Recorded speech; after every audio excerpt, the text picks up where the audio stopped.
Iran has elected a hardline president who's loyal to the country's supreme leader and says he will not meet with U.S. President Joe Biden. Ebrahim Raisi could be the key to reviving negotiations in the 2015 Iran nuclear deal, but the Biden administration says it's the Iranian supreme leader who makes decisions. VOA's Caroline Prisori reports from the White House. This is Iran's president-elect, Ebrahim Raisi. The ultra-conservative won in a landslide election with a record low turnout. Here's his answer when asked if he's willing to meet with U.S. President Joe Biden.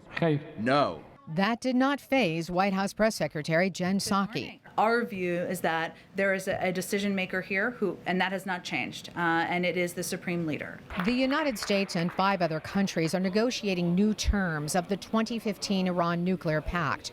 But Raisi says Iran's missile program is non-negotiable.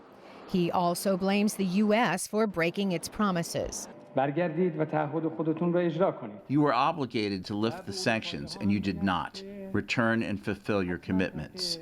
To the Europeans, I say that they should definitely not remain pressured by American policies. Psaki calls that political bluster and says sanctions reimposed by the former Trump administration are part of discussions to revive the international agreement. We certainly understand, as we've seen in past rounds of these negotiations, that there will be a range of rhetoric to address political needs at home. We understand that, but our focus remains on these negotiations. Raisi himself is under U.S. sanctions as a suspect in the 1988 execution of thousands of political prisoners, even though he called himself a defender of human rights in his news conference. Former prisoner Iraj Mezdaki says the new president led the death panels.